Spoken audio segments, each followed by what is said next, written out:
Cordial saludo, mi nombre es Taimi Santofimio. Este video es realizado para desarrollar la actividad número 3, que se trata sobre inteligencia emocional y reconocimiento corporal. Se me pide describir una situación compleja que haya vivido. Entonces, resulta que el 19 de marzo de este año fue un día muy esperado para mí y para mi hija porque teníamos planeado hacer un viaje al lago Calima con unas amigas y sus hijos.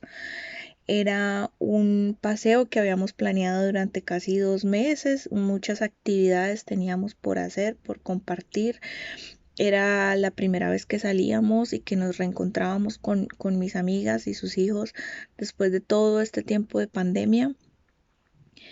Eh, Viajar es una de las cosas que a mí más me gusta hacer en la vida, y conocer sitios nuevos sobre todo, y el lago Calima era un lugar que nosotras no conocíamos. Entonces se llegó el día, llegamos allá, empezamos a compartir y a disfrutar del fin de semana. Al día siguiente, al día sábado 20 de marzo, además era el cumpleaños de una de mis amigas. Teníamos muchos planes por hacer para ese día y ya casi sobre el mediodía me di cuenta que tenía muchas llamadas perdidas en mi teléfono de mis familiares. Una de ellas de mi hermano. Yo le devuelvo la llamada a mi hermano para saber qué necesitaba, qué pasaba, y él me informa que cuando por fin me pudo hablar, me informa que le habían avisado que mi tío estaba muerto. Mi tío por parte de la familia de mi mamá. Él para mí era mi figura paterna. Él para mí era esa persona, esa figura masculina que además yo respetaba y admiraba muchísimo. Y, y pues saber que estaba muerto siendo que era una persona joven y saludable fue muy difícil de aceptar. Seguidamente mi hermano me informa que ha sido un tema como de violencia. Entonces yo luego me comunico con mi mamá para saber qué había sucedido porque yo sé que mi mamá iba ese día sábado a visitar a mi tío y a mi abuela que viven juntos en el Cauca, en un pueblo. Mi mamá iba a pasar el fin de semana con ellos, pero ella viajaba era el sábado. Yo me había ido desde el viernes. Cuando ya hablo con mi mamá me explica un poco la situación de lo que ella ya había podido averiguar, de lo que ya había podido darse cuenta que había sucedido.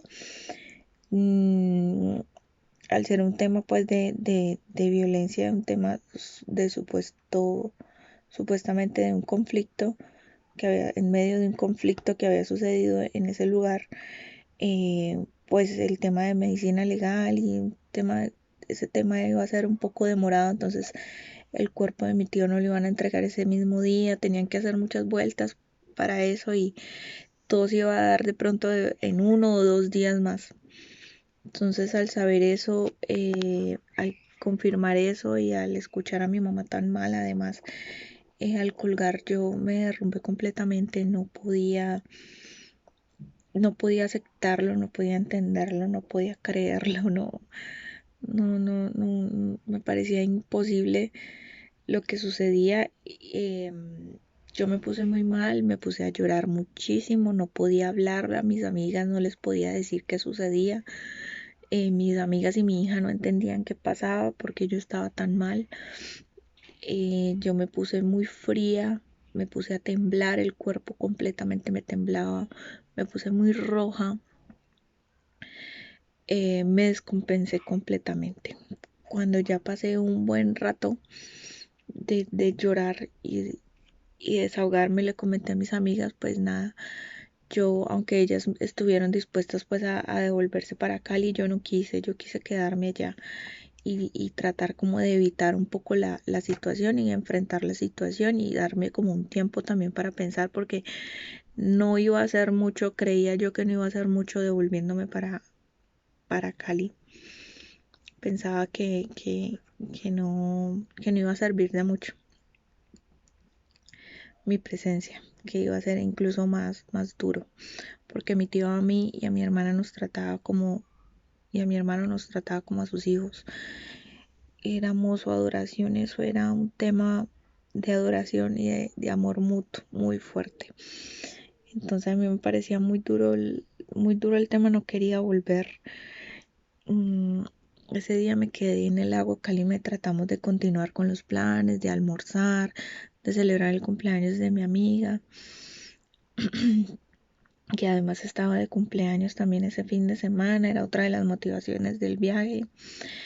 Eh, pero ya en la noche fue imposible, ya en la noche me derrumbé completamente. Eh, Me dediqué a tomar mucho alcohol y eso, aunque me ayudó a desahogarme porque pues ya sentí que lloré, que grité, que dije todo lo que tenía que decir hasta que ya pues mi cuerpo se descompensó mucho más porque pues la intoxicación del alcohol fue fuerte y al día siguiente me sentía un poco enferma. Ya después cuando me devolví para acá, para Cali, dejé a mi hija aquí en Cali con su otra abuela porque tenía mucho miedo de ir al Cauca y no sabía con qué situación me iba a encontrar, con qué personas, qué estaba sucediendo. La comunicación es un poco difícil en el lugar donde vive mi abuela, entonces eh, por el miedo y por la situación emocional en la que me sentía, porque no me sentía capaz de estar al 100% para estar pendiente también de mi hija. Entonces decidí dejarla con su abuela aquí en Cali y yo seguí mi camino para el Cauca. Cuando llegué allá, afortunadamente en el pueblo encontré personas que conocían ya de la situación de mi familia, pues, y me ayudaron a llegar al sitio donde estaban ya todos los preparativos de la velación.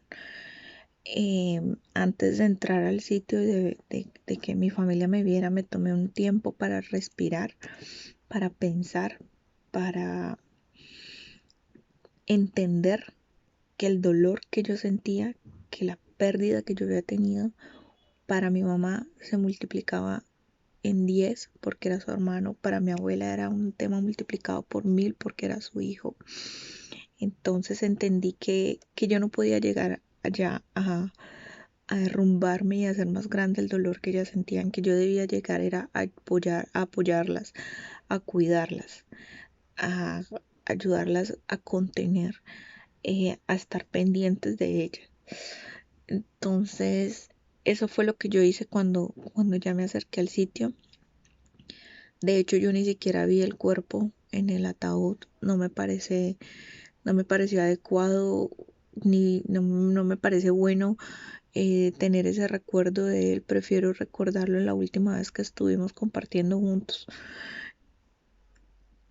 Yo creo que si volviera, yo creo que si volviera a vivir una situación así, haría exactamente lo mismo, que sería tomarme el tiempo para entender y asimilar mi dolor y mi pérdida y luego sí tener la fuerza, desahogarme primero y luego sí tener la fuerza de ir a hacer lo que debo hacer frente a las personas que me necesitan. Es la primera pérdida que yo tengo en mi vida, creo que ya lo había explicado. No he tenido ningún familiar tan cercano en una situación de esas y menos en una muerte violenta, porque el tema al ser una muerte violenta es que hay una sensación de injusticia social muy grande y además es un tema con el que no hay nada que hacer, es un tema que toca aceptar y ya, porque eh, ahondar en eso sería poner en riesgo más a la familia, entonces es un tema que ya toca aceptar y seguir adelante.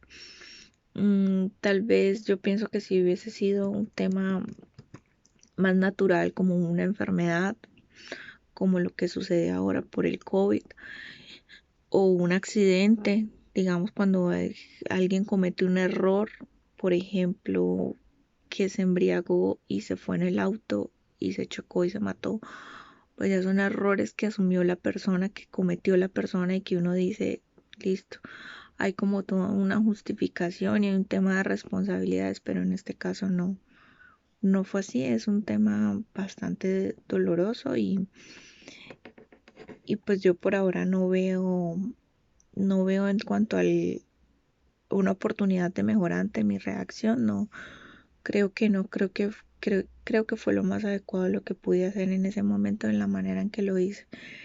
Lo haría un poco mejor si trataría, pero no veo de qué otra manera poder afrontar una situación de dolor, de luto intenso como sucedió en mi caso.